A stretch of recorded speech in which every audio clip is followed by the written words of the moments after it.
RSS ಪಥ ಸಂಚಲನಕ್ಕೆ ಹೋದಂತಹ ಶಿಕ್ಷಕರಿಗೆ ಇದೀಗ ಶಾಕ್ ಎದುರಾಗಿದೆ. ಇಬ್ಬರು ಸರ್ಕಾರಿ ಶಿಕ್ಷಕರ ವಿರುದ್ಧ ಇದೀಗ ಅಮಾನತು ಮಾಡುವಂತಹ ಕೆಲಸಕ್ಕೆ ಸರ್ಕಾರ ಮುಂದಾಗಿದೆ. ಆ ಕುರಿತ ಬ್ರೇಕಿಂಗ್ ಅಪ್ಡೇಟ್ ಬರ್ತಾ ಇದೆ, ಬನ್ನಿ ನೋಡ್ತಾ ಹೋಗೋಣ.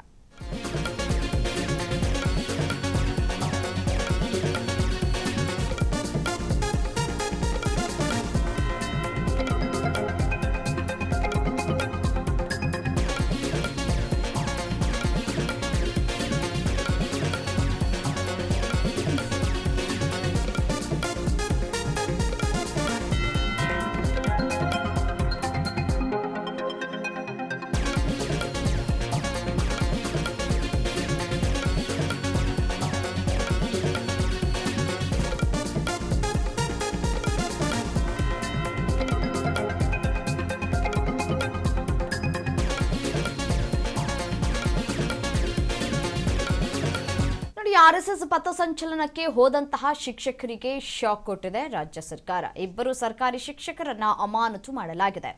ಆರ್ಎಸ್ಎಸ್ನಲ್ಲಿ ಭಾಗವಹಿಸಿದ್ದಕ್ಕೆ ಶಿಕ್ಷಕರಿಗೆ ಅಮಾನತು ಭಾಗ್ಯ ಸಿಕ್ಕಿದೆ.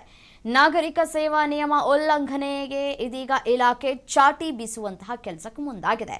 ಶಿಕ್ಷಕರ ಮೇಲೆ ಯಾದಗಿರಿ ಡಿಡಿಪಿಐನಿಂದ ಕಠಿಣ ಕ್ರಮ ತೆಗೆದುಕೊಳ್ಳುವಂತಹ ಕೆಲಸಗಳಾಗಿದೆ. ಪಥಸಂಚಲನದ ಬೆನ್ನಲ್ಲೇ ಶಿಕ್ಷಕರಿಗೆ ಬಿಗ್ ಶಾಕ್. ಗುರುರಾಜ ಜೋಶಿ, ಅಣ್ಣಾ ಸಾಹೇಬ ದೇಶಮುಖ ಅಮಾನತಾಗಿದ್ದಾರೆ. ಆರ್ಎಸ್ಎಸ್ ಕಾರ್ಯಕ್ರಮದಲ್ಲಿ ಭಾಗವಹಿಸಿದಂತಹ ಆರೋಪಕ್ಕೆ ಈ ಒಂದು ಕ್ರಮವನ್ನು ತೆಗೆದುಕೊಳ್ಳುವಂತಹ ಕೆಲಸವನ್ನ ಸರ್ಕಾರ ಮಾಡಿದೆ.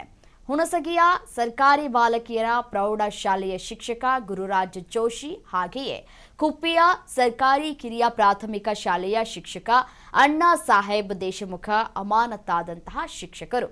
ಅಣ್ಣಾ ಸಾಹೇಬ್ ಕಳೆದ ವರ್ಷ ಅಕ್ಟೋಬರ್ 10ರಂದು ಹುಣಸಗಿಯಲ್ಲಿ ಹಮ್ಮಿಕೊಂಡಿದ್ದಂತಹ ಈ ಆರ್ಎಸ್ಎಸ್ ಪಥಸಂಚಲನದಲ್ಲಿ ಭಾಗಿಯಾಗಿದ್ದರು.